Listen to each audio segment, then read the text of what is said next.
What's up, guys? Thanks for tuning in to this episode of Health Theory, sponsored by our amazing friends at ButcherBox. We've got an awesome offer for you below in the description. Be sure to check that out. All right, in today's episode with JJ Virgin, we discuss why suddenly changing your diet is the wrong approach, how to talk to teenagers about health, the real danger of hidden sugars, and how your mindset can create miracles. Hey everybody, welcome to Health Theory. Today's guest is none other than JJ Virgin. She's a 4-time New York Times best-selling author, as well as a celebrity nutritionist and fitness expert who was one of the very first personal trainers in LA back in the 80s. And since then, she's become one of the most recognizable names in the space. She's been featured on countless programs, including Dr. Oz and Dr. Phil, as well as a slew of radio and news shows. She's also the host of the JJ Virgin Lifestyle Podcast, where she herself dives into a massive array of topics around health and fitness. But what I want to know about is something you just told me before we started rolling, which is that when you were working with Dr. Phil, you guys tried to take over a town? Yes. And that the results were somewhat surprising. This is so fun. This is all the stuff that I never get to talk about. So we're going to pull back the curtain now. And some of these things that you try to do on TV that are just an epic fail. The whole idea was back during the weight loss challenge days, and they decided to take over a town. So they send me in, and what they've done is they've gone in ahead of time and they have taken over the high school. Now they got the mayor on board. The mayor thought this was a great idea, but he didn't kind of check in with the whole town on what do you think about this, right? Yeah. And so they go into the high school, and what they did was they just removed all of the fast food. And they removed the kids' favorites like French fries, cookies. They pulled it all out. So they took the French fries and they did a swap. Now I love swaps, but if I was going to swap a French fry, my first choice wouldn't be a carrot stick. No one's fooled there, right? So they did all of this, and then I get into town and they go, okay, here's what we're going to have you do. We're going to have you go to the high school and you're going to sit down with the kids. These are a bunch of teenagers, and we're going to have you talk to them about nutrition and what they're going to do, right?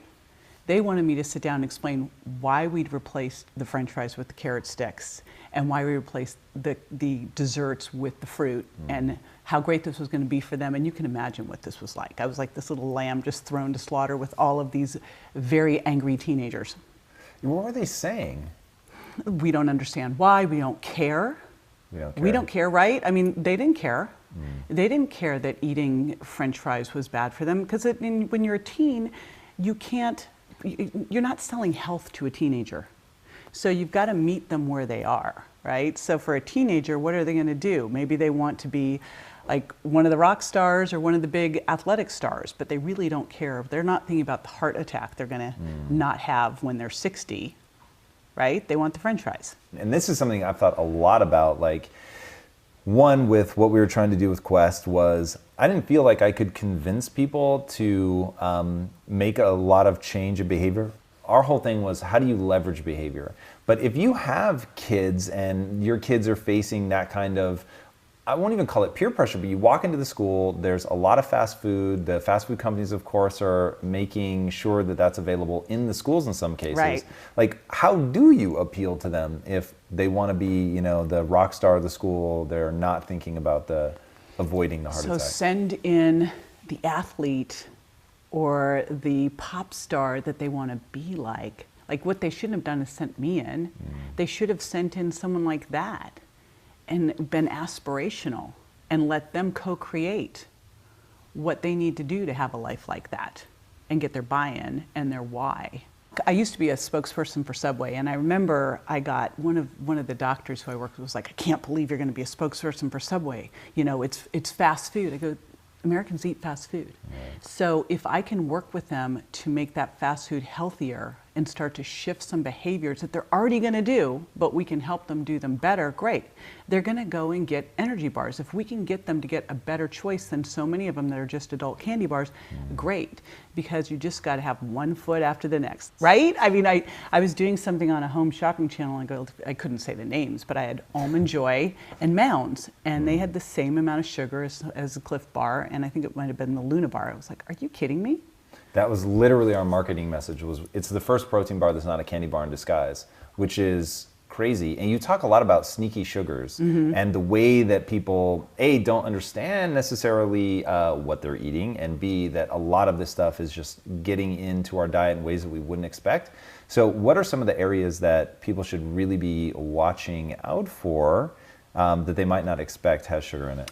Yes. So I love this quote from Dr. Mark Hyman, who said our number one recreational drug of choice is sugar. And it's true. And so why are we sneaking sugar into all these foods? Because then we'll want more of them. And so that's why the manufacturers are doing it in places that you wouldn't expect. It used to be turn of the century, we ate 5 pounds of sugar per person per year. It's now, gosh, what is 150 pounds of sugar per person per year. We're eating like basically our weight in sugar. And the obesity rates have gone from 0.5% to over, now we're more obese than overweight. So over 30%. Crazy. It's because of these things sneaking in. And the biggest crime is them sneaking in and with the marketing messages to make it look like it's healthy. So take apple juice concentrate. We're all concerned about high fructose corn syrup, but apple juice concentrate has more fructose than high fructose corn syrup, but yet you can put it onto a label and say no sugar added, right? Doesn't this make you insane? And put it on like a kid's food or one of those silly fruit snacks or one of the yogurts, say no sugar added. And then everybody thinks it's okay. The sauces, those silly salad dressings, I mean, when we went fat-free, back then it was everything, we got to get the fat out of everything. And all of a sudden, you were eating all this sugar, but it was okay because fat makes you fat. Yeah, I remember literally, so I was at roughly this time I was writing, and I used to keep this big tub of red vine licorice. And I remember saying to my friend, because she was like, you know, I think if you eat too much sugar, it turns to fat. And I was like, that doesn't even make sense. That literally didn't make sense to me. I was like, how's that possible? How does sugar become fat? I don't even understand. So yeah, I was totally bought into that. I was too. I used to eat 6 meals a day. I used to go from client to client to client, and I would go, I had my frozen yogurt store, and then I would go to Il Fornello and get a skinny latte and a, because I had a fat-free milk, right? Of course. And I'd get like a baguette, and I would just eat all day long. Carbs. Yeah. Because I was starving. So talk to me about the drug-like effect of this stuff. Like, why is it so hard for people to let go of this? Because I think that the reason that it's in the supply the way that it is because we love it and we want it, and it's essentially people are serving up what we're asking for. But why are we and then asking we're for it? also giving it to them, and then we want it.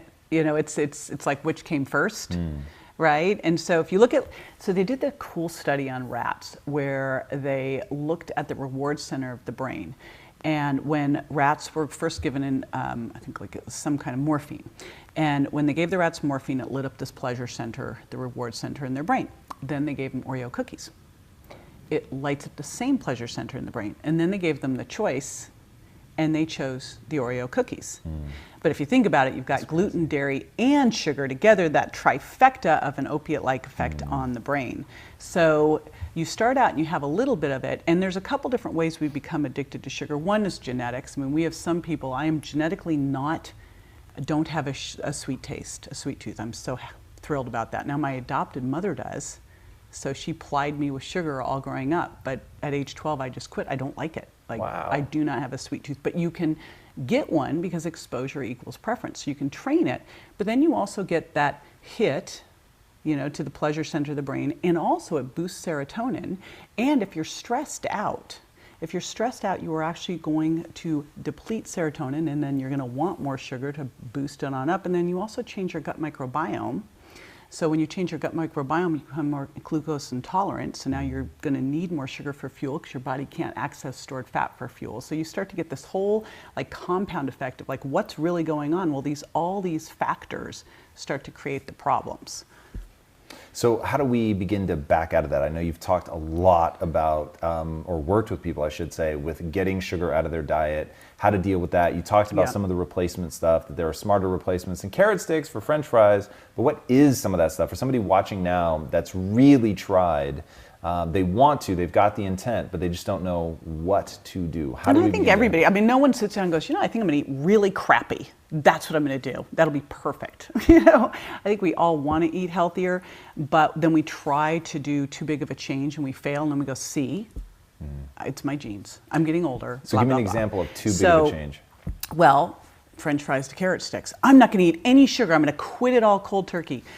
The reason I tackled sugar, and I never intended to, the first thing I started with, because I'm kind of obsessed with you being your own personal health detective and being able to connect the dots between how you feel and what you're eating. I think we've divorced ourselves from that with so many of these different programs. There is no diet that's right for everybody. It's really about looking at your, where you are, your outcomes you want, your lifestyle you have, your genetics, your epigenetics, and going, all right, what outcome do I want right now? And I think diets help you learn what works for you and what doesn't work for you. So I write the Virgin Diet about testing these 7 foods to see which works for you and which doesn't. And one of them was sugar. And the only reason I put sugar in there, because it wasn't in there at first. Whoa. Yes, this is what's really funny. I was doing that online with thousands of people. And because I was teaching doctors how to use food sensitivity testing in their office, and the same foods showed up, it was always gluten and dairy and soy and corn and eggs and peanuts. So I was like, why are elimination diets so complicated? Let's just focus on these ones. But what I found is when I didn't add sugar, people were just moving over to sugar. And I couldn't think about that because I'm not a sugar person, but I saw it over and over again. And fructose actually can make your gut more permeable, and artificial sweeteners can disrupt your gut microbiome. So I write the Virgin Diet, I slip sugar in there as one of the 7, and this is like the uproar. I can quit those 6, I can't get rid of the sugar. So all those real diehard sugar addicts were the people I wrote the Sugar Impact Diet for. And what I did first was I did a little pilot test, because I thought if I can do this with them, then I can do it with anybody, right? These are the ones that have failed. These are the ones that are self-proclaimed, I'm a sugar addict, I can't handle it. And so the first thing I did was I went to Amazon, because I'm like, why have there been so many books written about sugar and yet we still have the problem? What's really going on? And my sense was because we were not taking people through the transition from being a sugar burner to a fat burner. We were just trying to go, here, cold turkey. And unless you go stick them at Betty Ford, this thing's not going to work. That's right? Interesting that you liken it that hard to addiction. Do you really mean that there's that kind of intense physiological withdrawal? Oh, yes. Well, because think about it. If you're used to eating sugar, and most people don't even realize where it's sneaking in. Again, they don't think about that green drink that they drank that actually is more sugar than a soda, right? Because it's a green drink. Yay for me, or the fruit smoothie or whatever. They don't think about all the places. That's what kills me. The mochas, the bars. Like you look at a salad where they had the candied walnuts and then the dried fruit and then the raspberry vinaigrette, or they went and had Chinese food, right? They just load themselves with sugar. So all of a sudden, you've got a body that's used to having incoming sugar throughout the day and using that for energy, and you yank it. And if you're insulin resistant, it's not like your body goes, okay, I'm just gonna use that fat for a fuel source. I'll go dig it out of the belly. That'll be perfect. No, it goes, where is it? And you start to feel crappy. And so what happens when you start to feel crappy and low blood sugar, you're not going to go wait it out, you're going to go get a cookie. So I knew that we had to take people through a transition from being a sugar burner to help them becoming a fat burner. And what I did was I rated foods high, medium, and low sugar impact, not based on sugar alone, but really looking at fructose separately, and then also looking at how fast carbohydrates turn into sugar, because just because something isn't straight sugar doesn't mean your body's not turning it into sugar quickly, like white bread. Right? So that's what I did, and I tapered from, say, someone eating white pasta to rice pasta to spaghetti squash. That would be an example of a taper, but over time. And then the other thing is I love adding before I take away. That's interesting. When you think about it, in most diets, what do they tell you to do? Okay, take this out, take this out, take this out. And the minute someone says you can't have that, I'm like obsessed thinking about it. But if you start with telling them, listen, I want to make sure you're getting clean protein in each meal, some good healthy fats, foods with a lot of fiber, that trifecta for good blood sugar balance, because that's really the key to everything, you crowd out a lot of the crap. So that's kind of step 1. That's really interesting. Now, thinking back to one thing that you said that really surprised you, and it certainly surprised me when you told me, is with all the people that you've worked with, when you asked, why do you think you struggle with losing weight? The answer that people gave you, I found really, really interesting. What was it that they told you? How do you know this stuff? Man, oh my goodness. Dive deep into the world. Wow. I'm wondering what else you know. Yeah, this was a shocker because I literally thought with everything that I do, when I asked my community, what if you're not where you want to be with your weight, why not? I figured they go, it's sugar, you know, or I can't give up my bread or my cheese. And that was not it. When we asked people, it was because they didn't feel worthy. They didn't feel good enough. So we've got to always go back and start with people as to like, why do you want to do this? Why are you important enough? Why does this matter? Before you start to try to change things for them and with them. And how do you then deal with that? Like, how do you help people through that? Because there's a reason you've endured, there's a reason that you've been around in such a potent force in this industry for so long, and I think it's because you sit at this intersection of really understanding the realities of the biological responses and neurochemistry and everything of what we eat, but you also understand mindset. So one, I'd love to know how you help those people, and then I'd love to hear the just absolutely astonishing story of how you really developed this mother warrior mentality that you have. So I think maybe it's just because also I just haven't quit, you know, right? Because that's a big part of it is just continuing to show up. I'm obsessed with how to help people get results. I mean, it was actually very early on when I was a personal trainer. Back then, people were hiring me because they wanted to lose weight.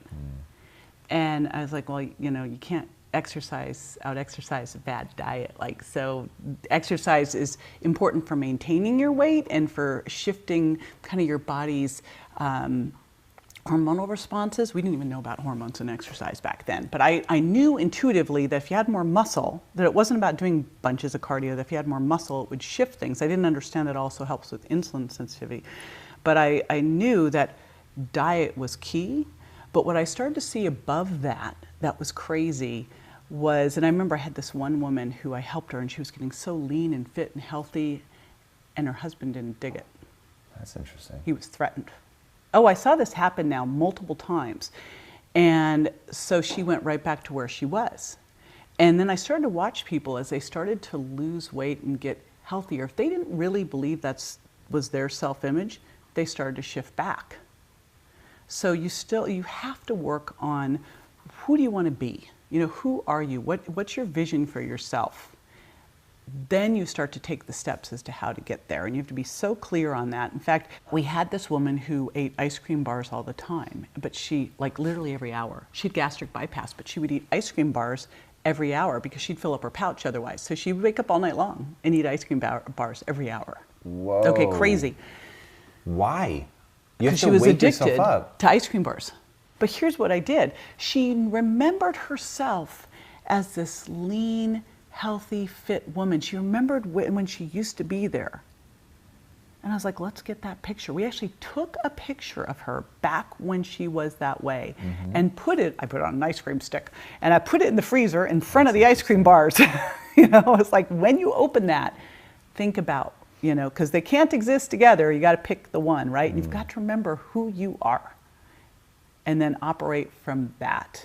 So I think we've got to go back to getting really clear on the why with whatever we want to accomplish in life, and then make sure that we're taking steps in that direction. If you start to go this way, grab out that picture again to remind yourself of who you are and where you're going.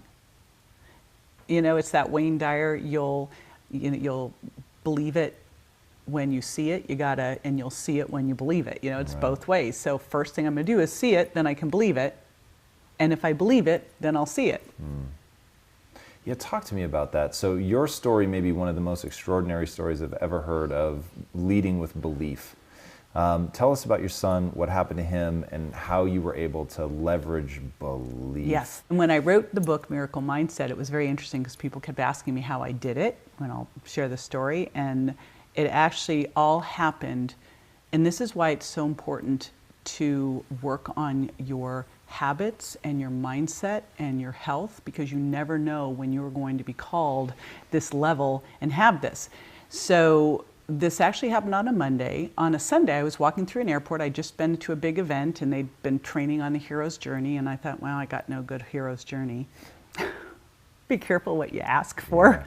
My book was getting ready to launch, The Virgin Diet. It was I think 4 weeks out to our big pre-launch campaign. I'd invested everything into it.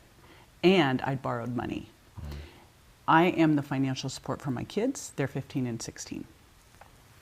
My son, Grant, who is 16, walks out at dusk to go to a friend's house.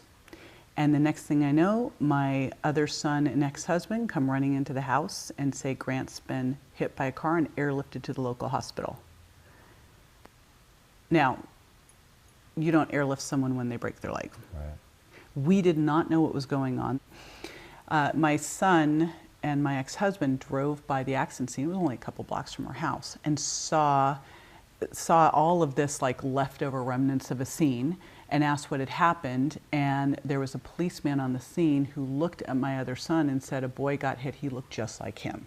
Because they were Whoa. Irish twins, right? They were a year apart. So we raced to the hospital, and they usher us into a conference room. This doctor said, your son's been the victim of a hit and run. And a neighbor actually saw a woman get out of her car, gasped, get back in her car, drive off. So your son's been a victim of a hit and run. He has a torn aorta. That is what killed Princess Diana. It was hanging on by an onion skin. He says it's going to rupture sometime in the next 24 hours if it's not repaired, but we can't repair it here. It's a very specialized surgery. And he's got multiple brain bleeds. If we were to repair his aorta, his brain would bleed out because we'd have to use a blood thinner.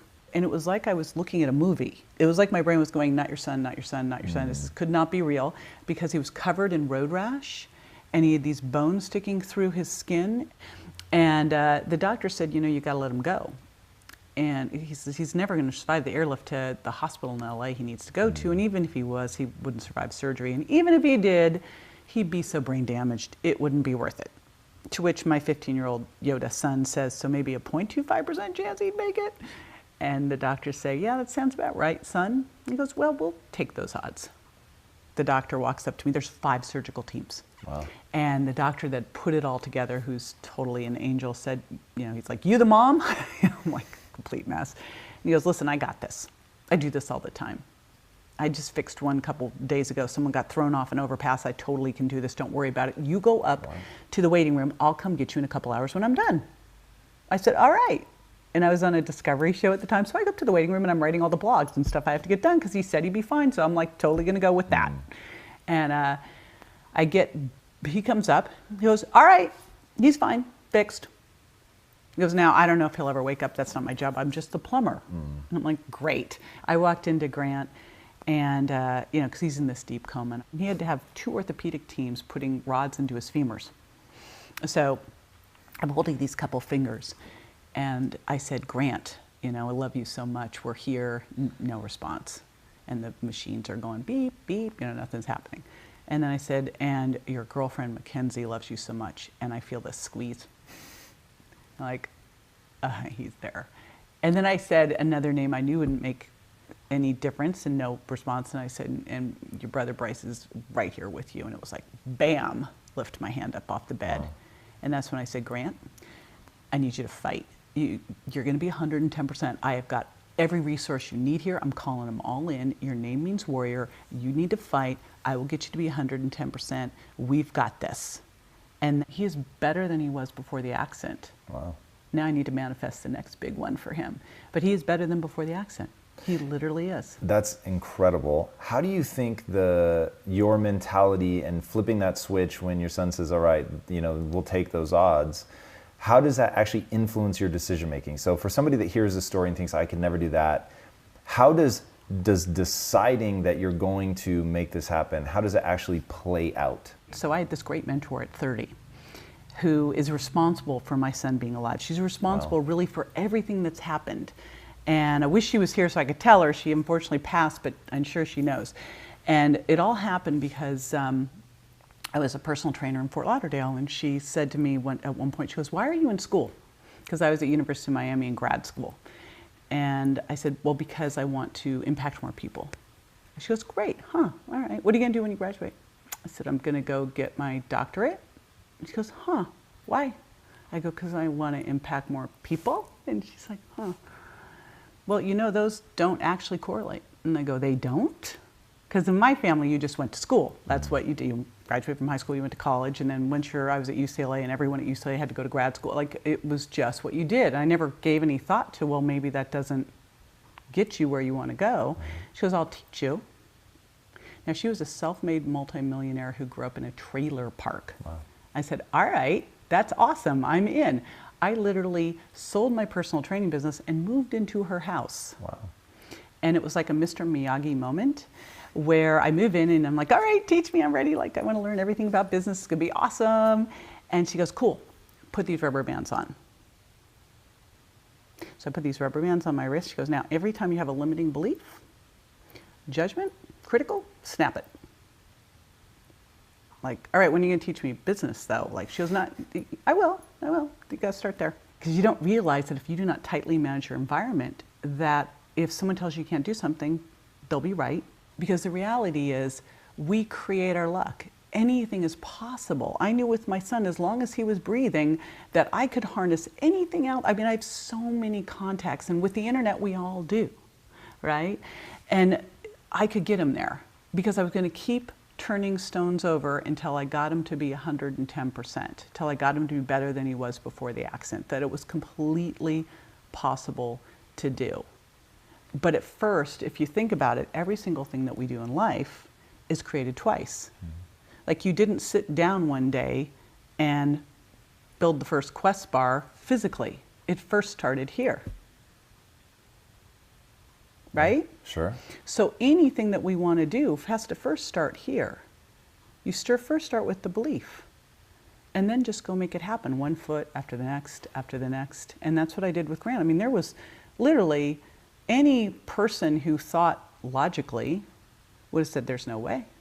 But he was still breathing. There was a 0.25% chance, and I just knew that I'd just keep staying forward and going, what's next, what's next, what's next. Even when he was in a coma, we started with essential oils. Then we added progesterone. Then we added fish oil. We started doing hyperbaric.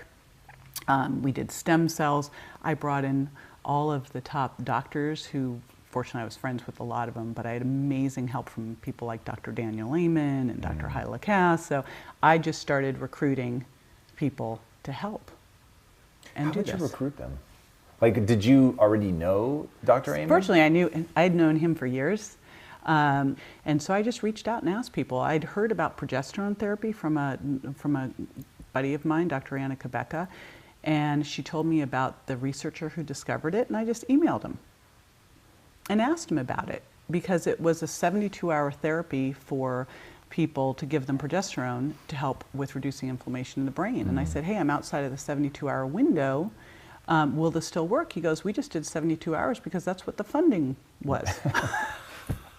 Like, I go, if it was your family member, would you do it past that? And he goes, absolutely. I go, that's all I needed to know. Thank you so much, right? How do you keep turning over those rocks? Like, walk me through that process. This is something that I think a lot, you talk about, like, people need to prepare now. I think this would be really useful for people. They don't know when they're going to need it, but someday they're going to need it, where they're in just a terrifying situation. They are absolutely paralyzed. They do not know what to do. And some of that's like the memory game. At first, it just starts with you turn over a card. That's exactly it. So when you think about life, there's one thing for sure: things are going to happen.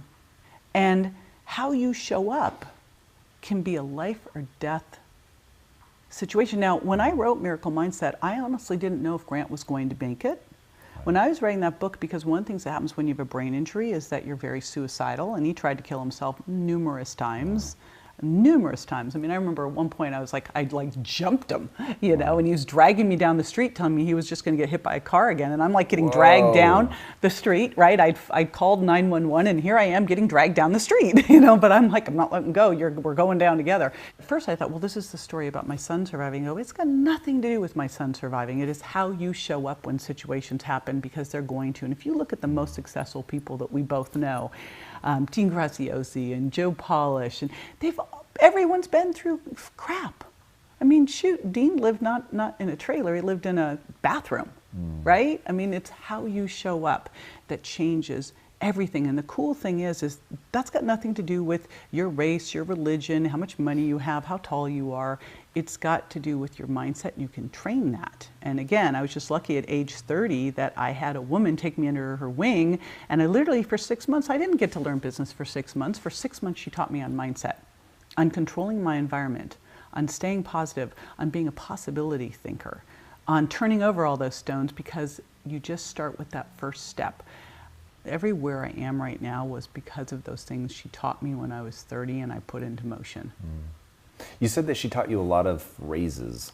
What were some of the phrases that have stayed with you? A big one is the only limitations are the limitations in your mind.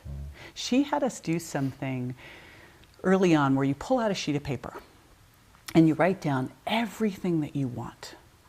And I've done this with my mastermind. Okay, pull out a sheet of paper, write down like all the things. Think big, and get totally materialistic. I know we're not supposed to be materialistic, but write down the car you want, and the house you want, and the places you want to travel to, and the shoes and the jewelry. Write it all down. And we write it down, thinking we're thinking so big, right? She goes, okay. So I remember at the time I wanted a Jaguar. Teal green, if I'm not mistaken. I don't even know what to say. How did you, that's just crazy. So I wanted this Jaguar, and I wanted a condo, and she's like, oh, Jaguar, teal green. Why just one? I'm like, well, I don't need two. She goes, I didn't ask you what you needed, right? And she go so you want to live in Hawaii with a condo? Oh, why not a house? Oh, well, it's just me. She goes, well, you can still have a house. Oh, okay, I'll have a house.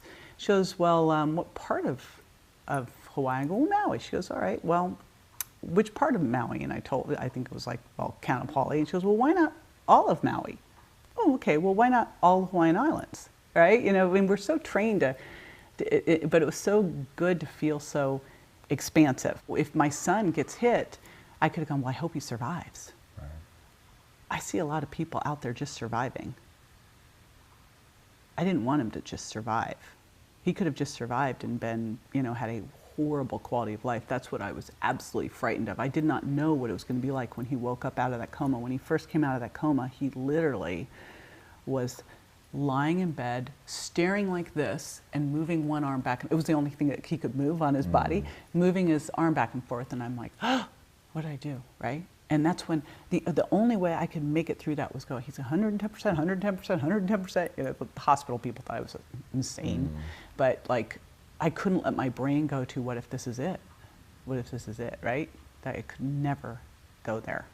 And I can imagine what that would feel like to have a moment where you think, did saving him actually help him or hurt him? And in those moments, was it just that mantra, the blind faith that you were going to get him to 110% that allowed you to cope, or did you have other things that you were doing to stay focused? So knowing that I had a next step was one of those things that just was good for anxiety, right? So I think in anything, when we have a big vision, you just have to know what the next step is. So how do you find that next step? I mean, this goes back to part of my obsession in life, because it was so scary for me in my early 20s. I did not know how to turn rocks over. And I certainly didn't think that the answer was just keep turning rocks over until you find something useful. How do you help people find that next step? If somebody came to you in that moment of crisis, but it was in an arena that you knew nothing about, how would you help them identify the next step? You know what's so cool nowadays is it's never been easier to figure out a next step. That's fair. Right? I mean, I get reached out almost every single day by someone in crisis because their loved one has a traumatic brain injury, almost every day, looking for a next step. So it's pretty easy nowadays to find a next step. But even if the next step is just looking for the next step, you took a step, right? Let's say someone wants to lose 100 pounds. You first have to start with something like, all right, I'm going to start to drink more water. And that sounds so ridiculous. They're like, but no, I want to lose 100 pounds. I mean, shouldn't I just go on a fast for a month? It's let's just start with drinking more water. Then we'll start with getting more sleep. Then we'll start with right, if you just one step, and it's that whole baby step thing. It doesn't have to be, it just has to be forward motion. Yeah, I love the way you break things down. It's, one, you're very good at starting with something super simple, like drinking more water, like not going from French fries to carrot sticks. Well, the reason that I put this shirt on, so I always pick a shirt that means something to me for the guest, and I think that you look really powerfully at no bullshit, what would it take? And looking at... I call it tough love with love. All right, I dig that. One thing that you have talked about, which I just found astonishing, is forgiveness. How did you feel about the woman that hit him? So it's interesting. I didn't realize how active a process forgiveness was. So when the woman hit my son, it was very interesting what happened in my town. I was in LA at this hospital. So I moved to LA and I was living next to the hospital in Torrance, but I was getting these emails from the community in Palm Desert, and it was a witch hunt after this woman. And I remember a gal emailed me, she goes, we're going to put up a $10,000 fund to find this woman. And I said, why? Well, because she did this. I'm like, but A, if you're going to put up $10,000, support my son. That's a way more important thing. I go, B, I'm not spending one bit of energy there. I got to be over here. And C, we don't know if it was her fault. Like, she shouldn't have driven off. But I have no idea what her story was. What if she was an illegal immigrant and she had children at home and she would have been put into jail? And like, there's so many things that could have happened. We don't know. We don't know. So how does that change anything? And maybe, just maybe, this is exactly what was supposed to have happened for Grant. Maybe he needed this. Like, we stood in the hospital that night and we went, maybe this is our second chance here. Maybe this is the turnaround. He was going down a really bad path. Maybe this was all supposed to happen. Maybe he walked in front of the car. No one knows. But everyone was so quick to blame this woman, judge her, all of this stuff. And I go, there's no good energy going over there. I'm like releasing that. And I didn't spend my time there. And I'd never known that you have to actually process these things. If you still have a charge around someone, it's, by the way, not hurting them whatsoever. It's only hurting you, right? So we went through this whole process. And the reality was, I went through this process and forgave this woman. My sons never, none of us have ever, my ex-husband, neither my son, no, it never occurred to us from day one. Like, I don't even calling him a victim of a hit and run. To me, there are no victims, only volunteers, and that's another phrase from my mentor. What do you mean by that? I heard that, and I wasn't quite sure I understood what you meant by volunteer. You decide you're, like, something crappy happens to you. You can decide that that was the worst thing ever happened to you or how you're going to make it be good for you. You look at people who've gone through bad circumstances, and I will tell you, the night that Grant got hit, I didn't go, oh, this is going to be the best thing ever happened.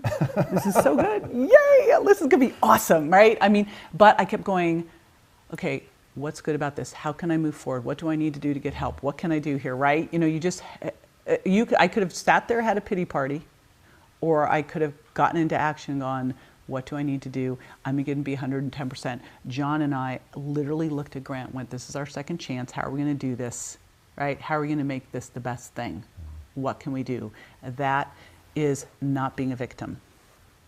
And I was like, I should just let him go. Why didn't I just let him go? If I'd let him go, he wouldn't have gotten hit by the car. A weird intuitive piece of me feels like this all was supposed to be exactly what it was, but I was blaming myself, and so I had to go through that whole forgiveness protocol. And I think a lot of times to forgive yourself. To forgive yourself, like when you really get down to it and you start to dig into all these things, and you're so mad at someone. The reality is, quite often, when you really unpack all of that, the person you're most upset with is you. How did you forgive yourself? Well, there's a protocol to do it. So you actually can walk through it, and it may take a couple times, and sometimes you have to rest for a little bit and come back and do it. But there's a way that you do this where you assign a judge and jury, and you can pick who you want. And then you decide where this is going to be, like where are you having this, where's your courtroom? And then you basically, and you have the person you're charging with the crime, it could be you, and you go before the judge and jury and you charge the person with the crime and you let it all out. I mean, you just charge that person one side to the other until there's nothing left. You've got it all out. And then you have to step into their shoes. And you have to explain what was really going on. And then you come back and you basically forgive them. You find what was good about this and you're empathetic to it. And then you check in with the judge and jury to see if you really did it, right? And this is all happening in your own mind, right? Yep, this is not it's all like happening in your own mind. There's no judge or jury, there's no friends there, there's no nothing there. You're just going through all of this. But it's really about learning to become empathetic You know, they talk about like you're driving down the street and someone cuts you off and they scream at you, or you scream at them and they're such a horrible person, and what you didn't know is they were racing to the hospital because, you know, their mother just had a heart attack or something. Like, it just allows you to go, wait a minute, what's really going on here? Yeah, God, I could keep asking you questions all day. Like, you've really overcome what have been just moments of extraordinary fear. What technique do you have to deal with that? To reframe. I believe fear is a sign that we're stepping into a bigger arena that we need to be in. Like, to me, the litmus test in life is if you are not afraid, you are not playing big enough. It means you need to go out bigger, right? I mean, I can always tell them, like, when I'm in my comfort zone, I'm like, you know, there is no growth in your comfort zone. Yeah. None. So if you have taken on, like, I just took on a speaking gig that's totally outside my comfort zone. It's months away, and it's already like, yeah, you know, and this is good. This is going to force me to stretch and step up to a higher level. So that's what I always look at. And then you look and go, what's the worst thing that could happen here? I always go through that. What's the worst thing that could happen? I never sit in that, because I'm always then going to identify and manifest that thing. I believe that we can manifest just about anything. Grant's proof positive on that. But I always go through, okay, what's the worst thing that could happen? I could, like, walk out there, fall on stage, my dress could flip over my head, I could totally blow it, everyone could boo and throw things at me. All right, so did anyone die? Because that's my litmus test for, is life really bad? Did anyone die? Nope. All right, okay, cool. No, I love that. All right, before I ask my last question, tell these guys where they can find you online. It's really complicated. jjvirgin.com. Boom. Spelled just like it sounds. There it is, nice and easy. All right, my final question. What is one thing that people can change in their life to have the biggest impact on their health? So I really believe in habit hacking, right? Because if you take it one habit at a time, habits dictate hormones, and that's going to change everything. So the first thing that you have to do is really make the decision that you're worth it, right? Because if you make the decision that you're worth it, because we all are here for a big reason, and you can't do that if you're, you know, exhausted, tired, dragging your butt.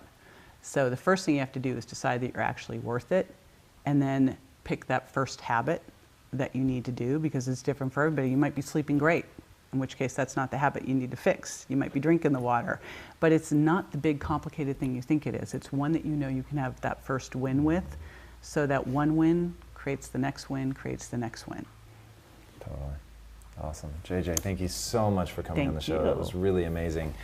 Guys, what you saw here is, I promise, the tip of a very large iceberg. The amount of wisdom that she has, both on just the biological part of diet to the psychological part of why we eat, why we crave the things that we crave, all the way to mindset and overcoming fear and all the things that she's been through in her life, and really being an extraordinary example of how to bring that all together, from having the energy to fight through what she's had to fight through, to having her mind in the right place and being ready to step into that role, as she said, to rise up and step into that bigger arena. It's really amazing. And the more you dive into the things that she's covered, from her books to the talks that she gives to the interviews that she does, the more you're going to be filled with the tools that you guys need to go and do the same things.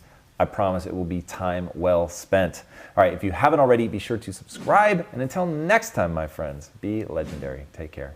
JJ, thank you again. Hey everyone, I hope you loved that episode. Now I want to take a quick second to share about our awesome friends at ButcherBox. ButcherBox delivers 100% grass-fed and grass-finished beef, free-range organic chicken, and heritage breed pork straight to your door every month. When it comes to cooking, it is really hard to find high-quality meat that you can actually trust.